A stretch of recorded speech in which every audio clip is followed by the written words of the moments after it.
factoring. On the first problem, I see that there's something that I can take out, and you should have taken out a 2 and a z.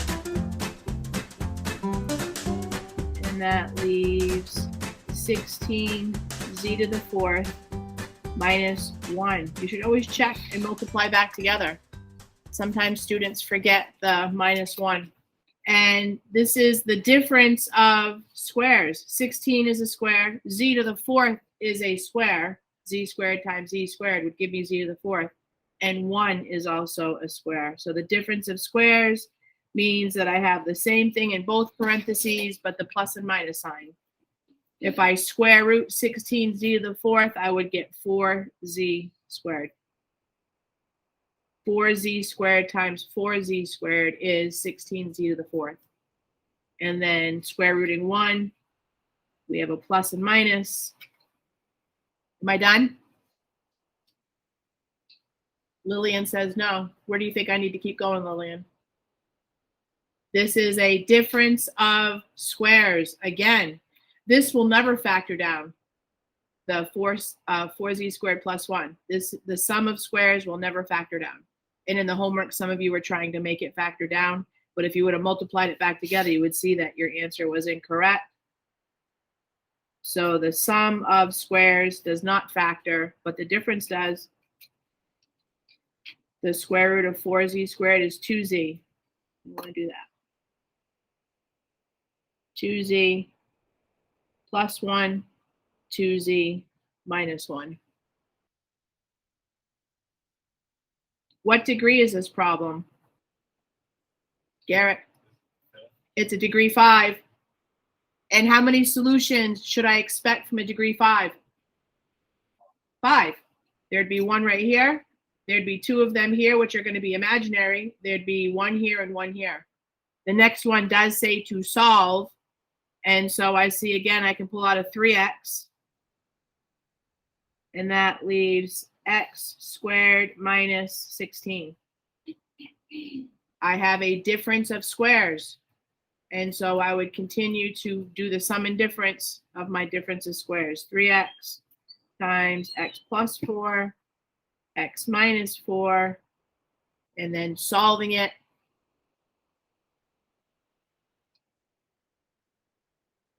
X equals negative 4 and 4. What do you think? Is that it? This is a degree 3 problem. So how many solutions should I have? I should have 3. Where's the other one? This is not just a number. This is 3x. So really what we were doing is we were setting these all equal to 0. We were setting our factors equal to 0, and we were solving them. That's what I did the first 2 in my head. And I hope you guys can solve these in your head as well. But these are your notes. These are a review. So if you wanted to see what it was you were actually doing, if I divide by 3 and divide by 3, I get x equals 0. Subtracting 4 to both sides, we get x equals negative 4. And adding 4 to both sides, we get x equals 4. So there should be 3 solutions for a degree 3. Factor by grouping. I think you guys are pretty good on these ones. I think you actually like them. I know that I'm using the distributive property twice. I do the undo the distributive property to the first 2. Monomial factoring. What can I take out of y cubed and negative 7y squared? I can take a y squared out. That leaves y minus 7. And if this is going to work, what do I expect to get on my second monomial factoring? I expect to get a y minus 7. All right, so if I pull out a positive 4, I get y minus 7. We're dividing by 4, dividing by 4, dividing by 4 when you're pulling it out. If you're multiplying to put it in, you're dividing when you pull it out.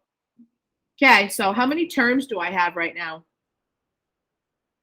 How many terms do you see, Ava? No. How many terms? How many? No. Nice try though, peoples. Anybody else? How many terms are there? Terms are separated by plus and minus signs, right? So if I asked you this, How many terms would you tell me ax plus by has? 2. There's multiplying going on in between these. That's one term. Same idea over here. This is multiplying. Y squared with a parenthesis, that's one term. This is 4 being multiplied to a parenthesis. That's a second term. There are 2 terms. And I ask you that because I need to do monomial factoring again. Is there something I can pull out from both of those terms, Ava?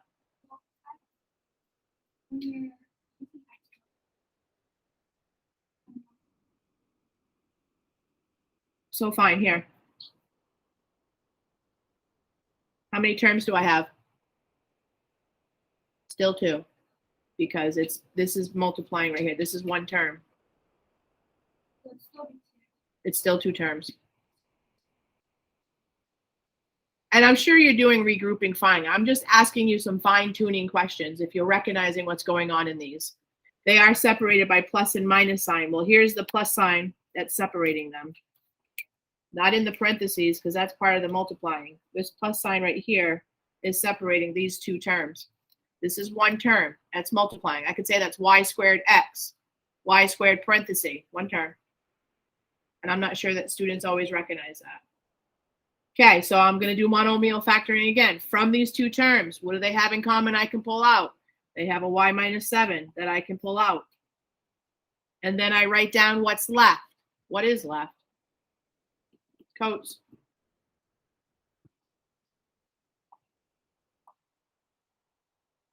So I have a linear factor and I have a quadratic factor. Can this factor, y squared plus 4, it's a sum of squares. If you actually tried to factor it and multiply it back together, you would see that you're going to get a middle term.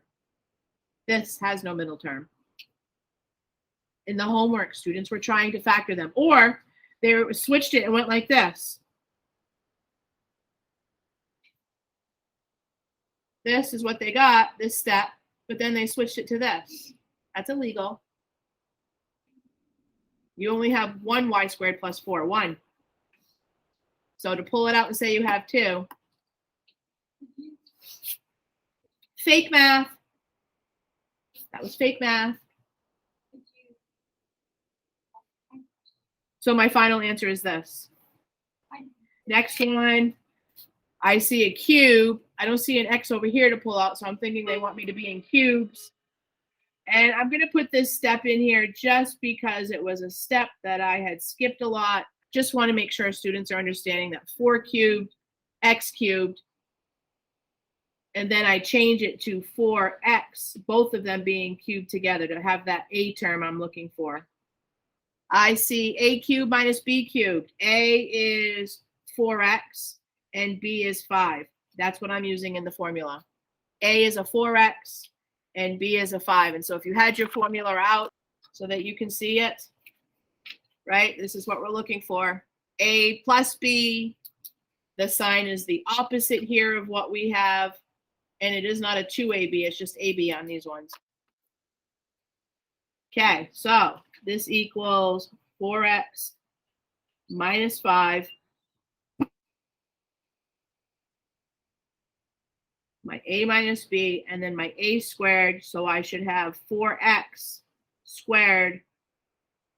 I do the opposite of the sign, plus a times b. 4x times 5 is 20x. And then I square my last term. 5 squared is 25. And the only reason I didn't square the first one is because that's the area I'm seeing students not square stuff. I'm getting 4x squared for an answer. It should be 16x squared. So you're squaring the last one, but you're not squaring a squared. All right, so 4x minus 5, and then 16x squared plus 20x plus 25. And eventually you're going to have to check and see if these quadratics factor down. You will have to start making sure you check that all the time. But I want to get to today's notes, because what I don't get done, you have to do. Okay, last one, Pascal's triangle. You probably had to add a row because we only went up to 6. You may have to go to up to 8 or 10, but Pascal's triangle. Remember, you're taking the coefficients from there. So my coefficients are 1, 7, 21, 35, whoops, 35, 21, 7, and 1. And this was a very easy one to do. Starting with your x terms are starting with what degree? Starting with a degree 7. And so that would be x to the 7, x to the 6, and so on, going down.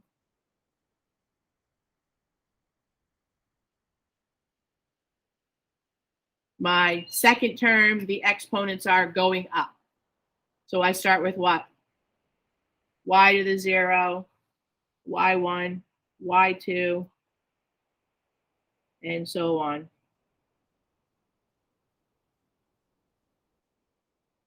For a plus, they're all adding. And this time, you don't really have to simplify anything. You could, the y to the 0, the x to the 0. Eventually, you would just stop putting those in there. I put them in there so that you could really see the pattern. Of the exponents going down for the A term and the exponents going up for the B term. I do want to point your attention to your notes. And what happens if I give you a minus sign? When it's plus, it's all plus. When it's negative, it's going to be alternating negative.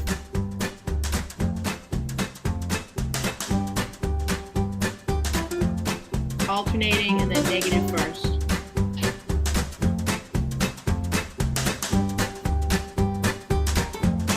All you gotta do is look at the cubic to see that.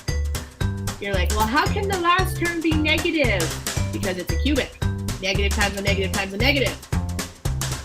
So the last term is only positive when it was a square or an even power.